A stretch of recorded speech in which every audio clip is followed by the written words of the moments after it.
Hello, Ron Baker here, and yes, that is the White House behind me. I am here on Sunday, January 21st, 2018, and what a poignant time to be here. If we think back 1 year ago, a movement began to stand for newness, to stand for principles and values and interrupting the old in order to create improvements and enhancements. Am I referring to the administration that took over a year ago? No. I'm referring to a women's march that began, in many ways, 1 year ago, which has led to a movement of principles and values and unity and saying, I must stand in my truth to interrupt what is no longer working, what has not been working for a long time. And it seems to me that more has been accomplished by all of the people that have backed this women's movement. Not just women, but yea, thank God for the women who have stood up and have interrupted the status quo to say, I must stand in the principles and values of my heart because I matter. That is priceless. That is what this year has been for the Women's March, for the women's movement. In many ways, it's a movement for all people, but it takes groups of individuals coming together to inspire other groups to come together and stand for decency, respect, value. In this case, I'll call it mutual value. And in 1 year, look at what has taken place. Look at how many things have moved forward. Even the recent Golden Globes, which was all about the world coming together to celebrate women, the unity of women, the power and the creativity of women. And again, this is an inspiration for all people to claim, I matter. And by coming together with others, we can make a difference. I also stand here one day after this government has shut down. Why?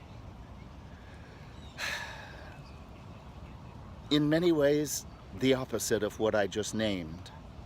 Not valuing humans, not valuing the rights of all humans. We, the people.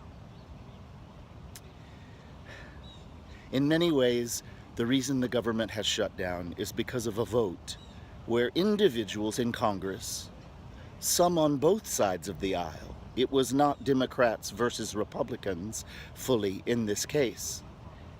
Both sides of the aisle, to some degree, said, no, we must stand in our truth to value individuals. It seems to me that this entire country has been created from that very principle. All of us have come from other countries in the last several hundred years to come to this place to stand for freedom and unity and oneness. And yet, we've only made so much progress. Only as more and more people stand in principles and values, honoring humanity, will we continue to make such strides. So as I stand here 1 year later, look at the women's movement and look at a government that has been in conflict constantly from the old approach to life, where money matters more than human life, than human hearts. So I'm happy to come to you standing here on this day, reminding us all of what this was built on. We the people, all people deserving the unalienable rights of life, liberty, and the pursuit of happiness. think about those words. The pursuit of happiness, the fulfillment of me as an individual, honoring the fulfillment of you as an individual, coming together free to be unique individuals, but standing together in the principles of mutual value and respect. That is what we are asked to look at 1 year later. And now come with me as we go to hear the amazing Brene Brown speaking at the National Cathedral.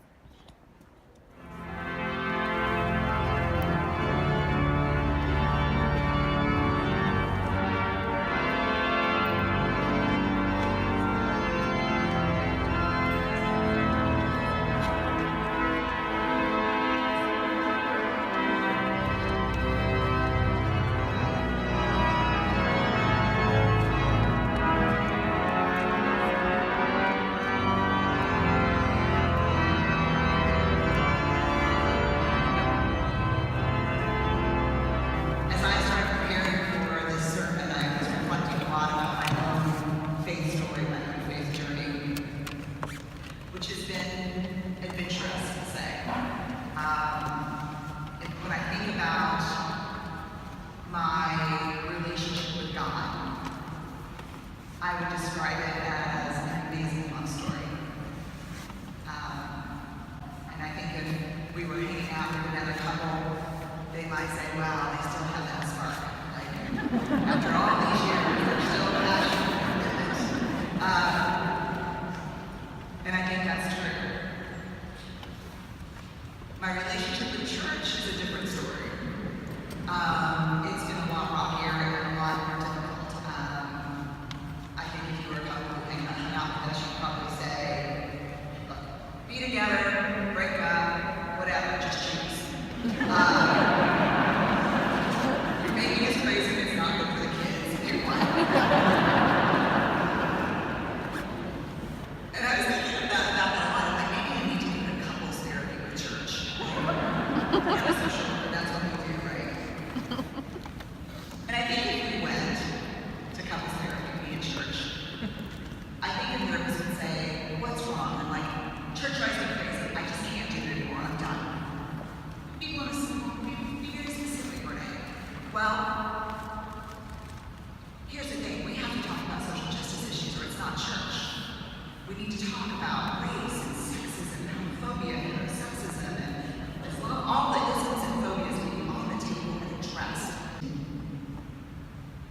And there is really nothing more unholy than stripping the humanity away from a person through language or any other endeavor.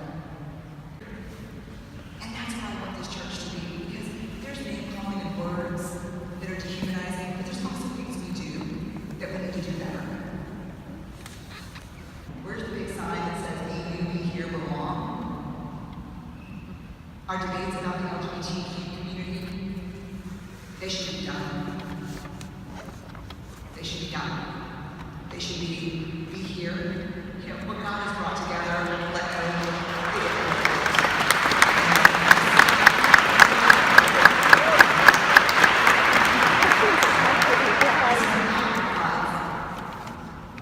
And I'm grateful to be with you today. I'm grateful to pass the peace with you today. I'm grateful to sing the memories with you today. And I'm grateful to come to the rail with you today. Amen. And so the question now is, what will we be saying 1 year from now? That is up to you and me. I look forward to coming together with many of you over this next year. Blessings.